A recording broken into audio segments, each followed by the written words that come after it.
नमस्कार। सुनो कहानी श्रृंखला के अंतर्गत प्रस्तुत है कहानी आत्मसंगीत, जिसके लेखक हैं मुंशी प्रेमचंद जी।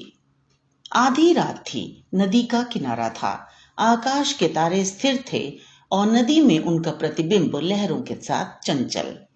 स्वर्गीय संगीत की मनोहर और जीवनदायिनी प्राणपोषिणी ध्वनियां इस निस्तब्ध और तमोमय दृश्य पर इस तरह छा रही थीं जैसे हृदय पर आशाएं छाई रहती हैं या मुखमंडल पर शोक। रानी मनोरमा ने आज गुरु दीक्षा ली थी। दिन भर दान और व्रत में व्यस्त रहने के बाद मीठी नींद की गोद में सो रही थी। अकस्मात उसकी आंखें खुली और ये मनोहर ध्वनियां कानों में पहुंची। वह व्याकुल हो गई, जैसे दीपक को देखकर पतंग। वह अधीर हो उठी, जैसे खांड की गंध पाकर चींटी। वह उठी और द्वारपालों एवं चौकीदारों की दृष्टियां बचाती हुई राजमहल से बाहर निकल आई। जैसे वेदनापूर्ण क्रंदन सुनकर आंखों से आंसू निकल जाते हैं। सरिता तट पर कंडीली झाड़ियां थी, ऊंचे कगारे थे, भयानक जंतु थे और उनकी डरावनी आवाजें।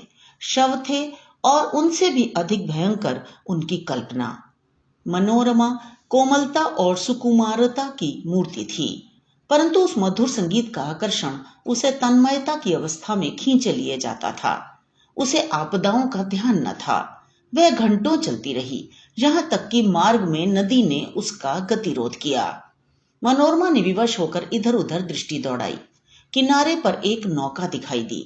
निकट जाकर बोली, मां जी, मैं उस पार जाऊंगी। इस मनोहर राग ने मुझे व्याकुल कर दिया है। मां जी, रात को नाव नहीं खोल सकता, हवा तेज है और लहरें डरावनी, जान का जोखिम है। मनोरमा, मैं रानी मनोरमा हूं, नाव खोल दो, मुंह मांगी मजदूरी दूंगी। मां जी, तब तो नाव किसी तरह नहीं खोल सकता, रानियों का इसमें निबाह नहीं। मनोरमा, चौधरी, तेरे पांव पड़ती हूं, शीघ्र नाव खोल दे, मेरे प्राण खींचे चले जाते हैं।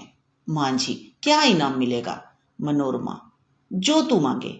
मां जी, आप ही कह दें, गवार क्या जानूं कि रानियों से क्या चीज मांगनी चाहिए। कहीं कोई ऐसी चीज ना मांग बैठूं जो आपकी प्रतिष्ठा के विरुद्ध हो। मनोरमा, मेरा ये हार अत्यंत मूल्यवान है, मैं इसे खेवे में देती हूँ। मनोरमा ने गले से हार निकाला। उसकी चमक से मांझी का मुखमंडल प्रकाशित हो गया। वह कठोर और काला मुख जिस पर झुर्रियां पड़ी थी।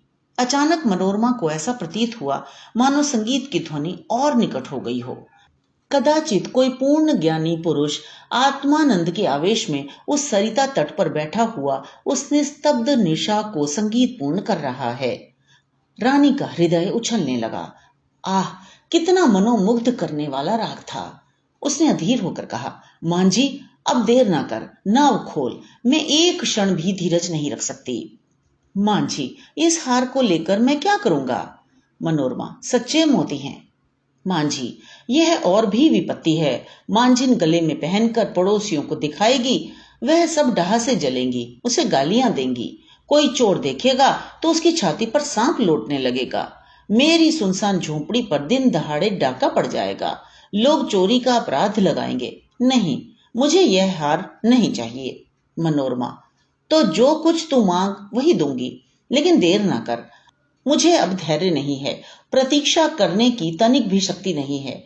इन राग की एक एक तान मेरी आत्मा को तड़पा देती है। मां जी, इससे भी अच्छी कोई चीज दीजिए। मनोरमा, अरे निर्दयी, तू मुझे बातों में लगाए रखना चाहता है। मैं जो देती हूं वह लेता नहीं, स्वयं कुछ मांगता नहीं। तुझे क्या मालूम मेरे हृदय की इस समय क्या दशा हो रही है। मैं इस आत्मिक पदार्थ पर अपना सर्वस्व न्यौछावर कर सकती हूँ। मां जी, और क्या दीजिएगा? मनोरमा, मेरे पास इससे बहुमूल्य और कोई वस्तु नहीं है, लेकिन तू अभी नाव खोल दे तो प्रतिज्ञा करती हूँ कि तुझे अपना महल दे दूंगी, जिसे देखने के लिए कदाचित तू भी कभी गया हो। विशुद्ध श्वेत पत्थर से बना है, भारत में इसकी तुलना नहीं। मांझी हंसकर बोला, उस महल में रहकर मुझे क्या आनंद मिलेगा? उल्टे मेरे भाई बंधु शत्रु हो जाएंगे। इस नौका पर अंधेरी रात में भी मुझे भय नहीं लगता। आंधी चलती रहती है और मैं इस पर पड़ा रहता हूँ, किंतु वह महल तो दिन में ही फाड़ खाएगा। मेरे घर के आदमी तो उसके एक कोने में समा जाएंगे। और आदमी कहां से लाऊंगा? मेरे नौकर चाकर कहाँ? इतना माल असबाब कहाँ? उसकी सफाई और मरम्मत कहाँ से कराऊंगा? उसकी फुलवारियां सूख जाएंगी, उसकी क्यारियों में गीदड़ बोलेंगे और अटारियों पर कबूतर और अबाबीलें घोंसले बनाएंगी। मनोरमा अचानक एक तन्मय अवस्था में उछल पड़ी। उसे प्रतीत हुआ कि संगीत निकटतर आ गया है। उसकी सुंदरता और आनंद अधिक प्रखर हो गया था। जैसे बत्ती उकसा देने से दीपक अधिक प्रकाशवान हो जाता है। पहले चित्ताकर्षक था तो अब आवेशजनक हो गया था। मनोरमा ने व्याकुल होकर कहा, आह, तो तू फिर अपने मुंह से कुछ क्यों नहीं मांगता? आह, कितना विरागजनक राग है, कितना विह्वल करने वाला। मैं अब तनिक धीरज नहीं धर सकती। पानी उतार में जाने के लिए जितना व्याकुल होता है, श्वास हवा के लिए जितनी विकल होती है, गंध उड़ जाने के लिए जितनी व्याकुल होती है, मैं उस स्वर्गीय संगीत के लिए उतनी व्याकुल हूँ। उस संगीत में कोयल की सी मस्ती है, पपीहे की सी वेदना है, श्यामा की सी विह्वलता है। इसमें झरनों का सा जोर है, आंधी का सा बल। इसमें वह सब कुछ है। इससे विवेकाग्नि प्रज्वलित होती है, जिससे आत्मा समाहित होती है और अंतःकरण पवित्र होता है। मांझी, अब एक क्षण का भी विलंब मेरे लिए मृत्यु की यंत्रणा है। शीघ्र नौका खोल। जिस सुमन की यह सुगंध है, जिस दीपक की यह दीप्ति है, उस तक मुझे पहुंचा दे। मैं देख नहीं सकती इस संगीत का रचयिता कहीं निकट ही बैठा हुआ है, बहुत निकट। मांझी, आपका महल मेरे काम का नहीं है, मेरी झोंपड़ी उससे कहीं सुहावनी है। मनोरमा, हाय, तो अब तुझे क्या दूं? यह संगीत नहीं है, यह इस सुविशाल क्षेत्र की पवित्रता है। यह समस्त सुमन समूह का सौरभ है, समस्त मधुरताओं की माधुरी है, समस्त अवस्थाओं का सार है। नौका खोल। मैं जब तक जीऊंगी तेरी सेवा करूंगी, तेरे लिए पानी भरूंगी, तेरी झोंपड़ी बुहारूंगी। हाँ, मैं तेरे मार्ग के कंकड़ चुनूंगी, तेरे झोंपड़े को फूलों से सजाऊंगी, तेरी मांझिन के पैर मलूंगी। प्यारे मांझी, यदि मेरे पास 100 जाने होती तो मैं इस संगीत के लिए अर्पण कर देती। ईश्वर के लिए मुझे निराश न कर। मेरे धैर्य का अंतिम बिंदु शुष्क हो गया। अब इस चाह में दाह है।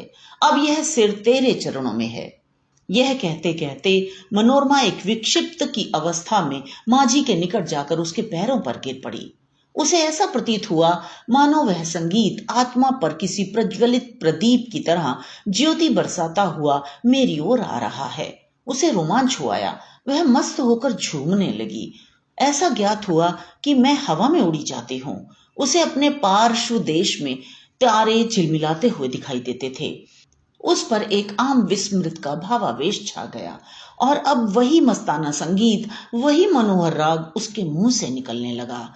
वही अमृत की बूंदें उसके अधरों से टपकने लगी। वह स्वयं इस संगीत का स्रोत थी। नदी के पास से आने वाली ध्वनियां, प्राण पोषिणी ध्वनियां उसी के मुंह से निकल रही थी। मनोरमा का मुखमंडल चंद्रमा की तरह प्रकाशमान हो गया था और आंखों से प्रेम की किरणें निकल रही थीं। तो ये तो थी कहानी। मुझे आशा है आपने आनंद लिया होगा। इसी तरह हमारे साथ जुड़े रहिए और चैनल को सब्सक्राइब कीजिए, उसके लिए बेल आइकन को भी क्लिक कीजिए। तो मिलते हैं अगली कहानी में। धन्यवाद।